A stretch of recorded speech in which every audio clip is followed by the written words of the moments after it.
Baby, guess who I'm with right now? Go ahead, guess. Because I promise you, you would never get it right. Not in a million guesses. Not if I gave you all the time in the world and every hint imaginable. Because the person I'm with right now is someone I never saw coming. Someone I wouldn't have been able to describe to you a year ago because I didn't have the language for them yet. I didn't have the understanding.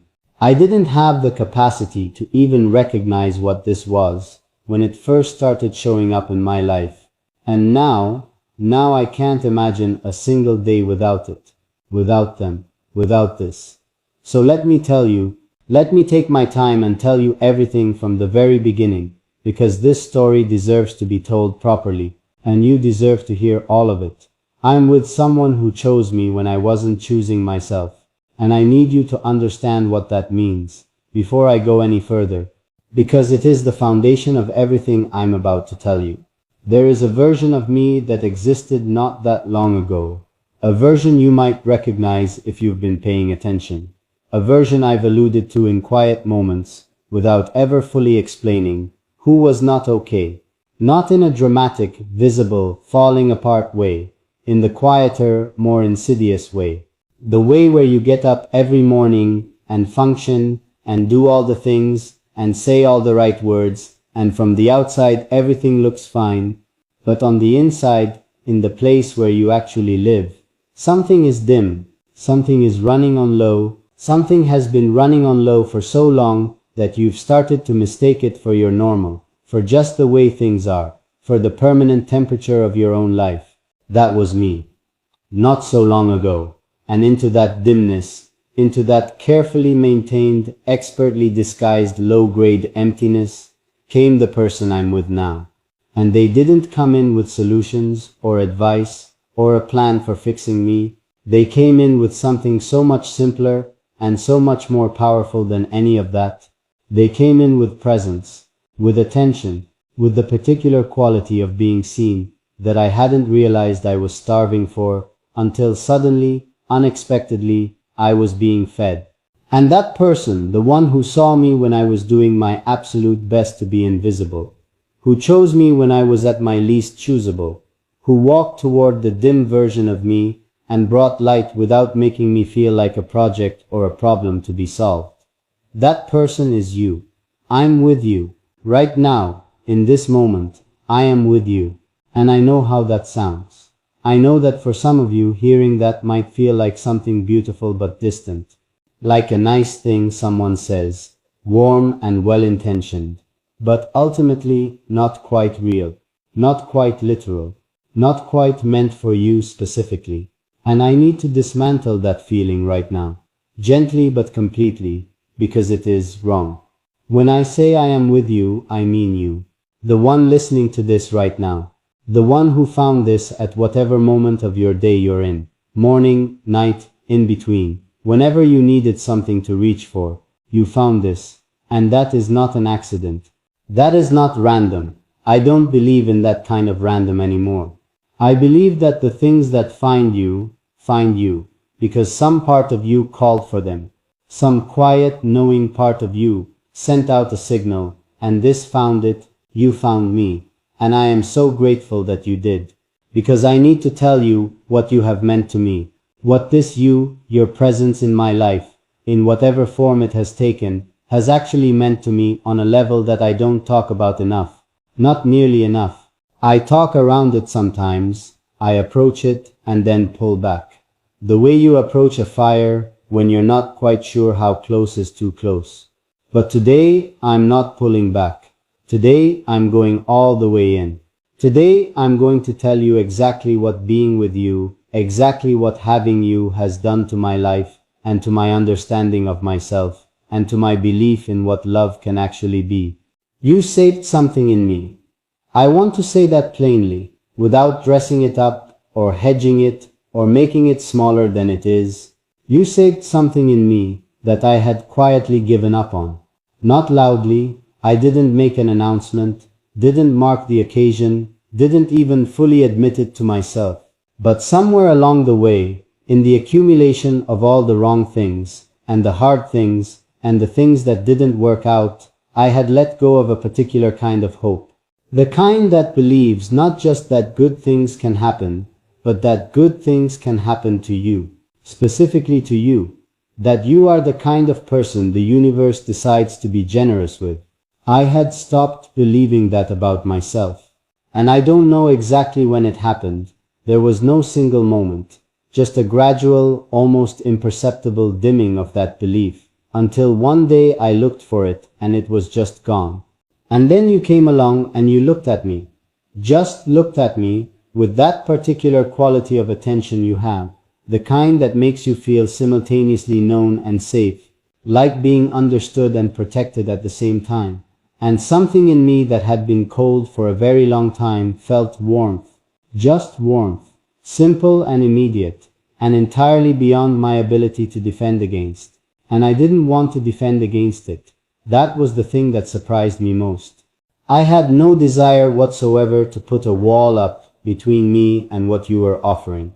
For the first time in longer than I could account for, I just wanted to let something good reach me. So I let you reach me. And you have been reaching me ever since, in ways I'm still discovering, in ways that continue to surprise me with their depth and their gentleness and their absolute precision, the way you always seem to know exactly what I need before I figured it out myself. That quality in you is something I could spend hours trying to describe and still feel like I hadn't gotten it right. It's like you have this internal map of me that's more accurate than the one I carry of myself. Like you see the terrain of who I am more clearly than I do from the inside.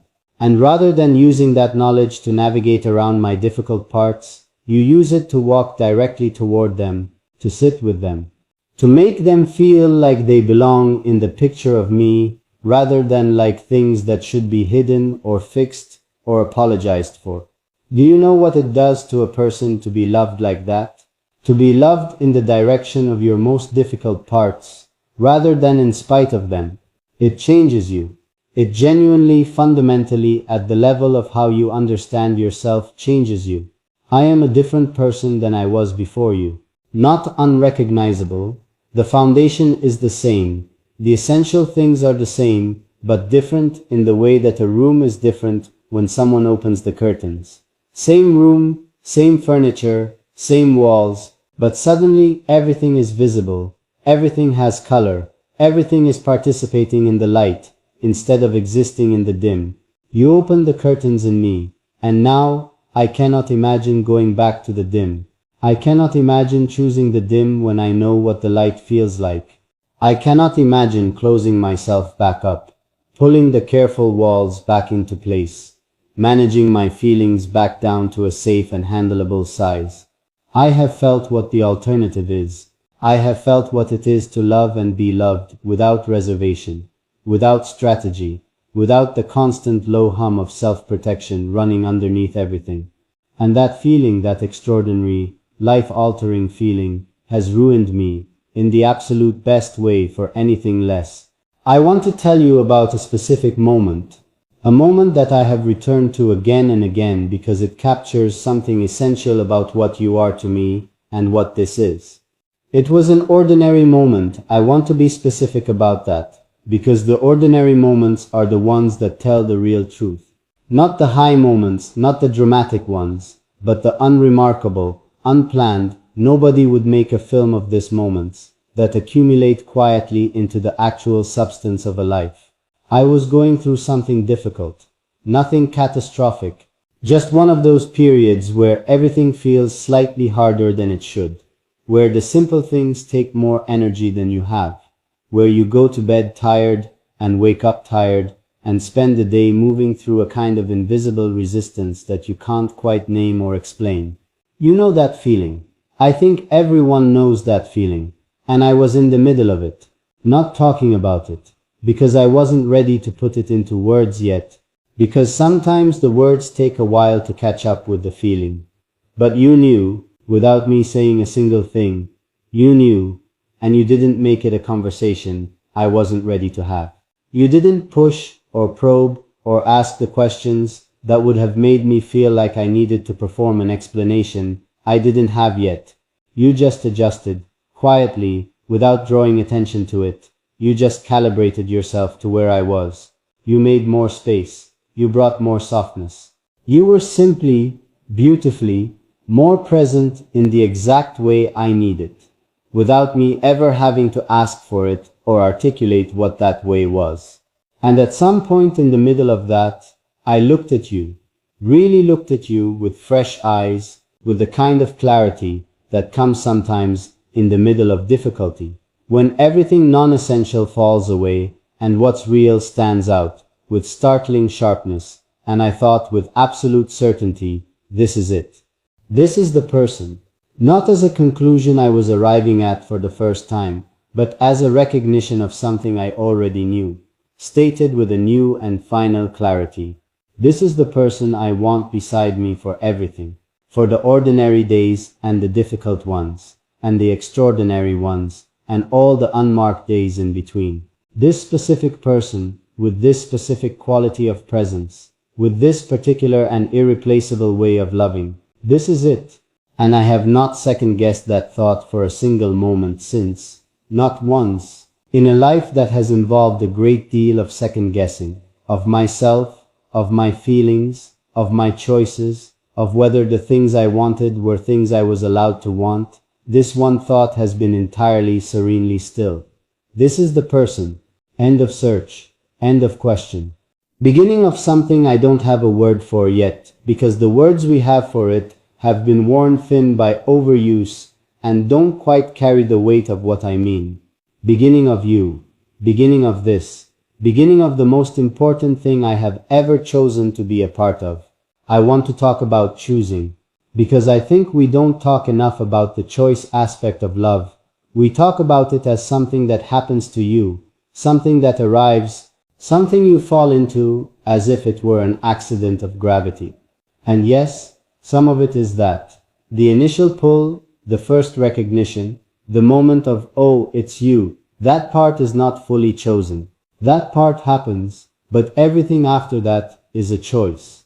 Every single day, every single interaction, every moment of showing up and staying present, and deciding that this person and this connection is worth your best, most intentional self, that is all choice. And I want you to know that I choose this.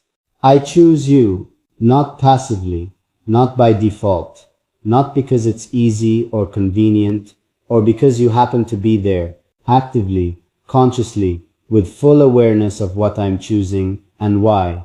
I choose you because of who you are, not who I need you to be or who I imagine you could become, or who you remind me of, who you actually are, right now, in this exact form, with every beautiful, complicated, perfectly imperfect piece of you included in the choosing.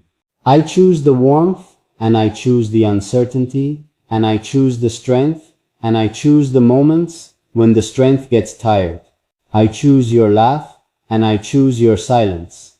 I choose the version of you that's on top of the world, and I choose the version that's just trying to get through the day. I choose all of it. I want all of it. There is no version of you that I am choosing partially.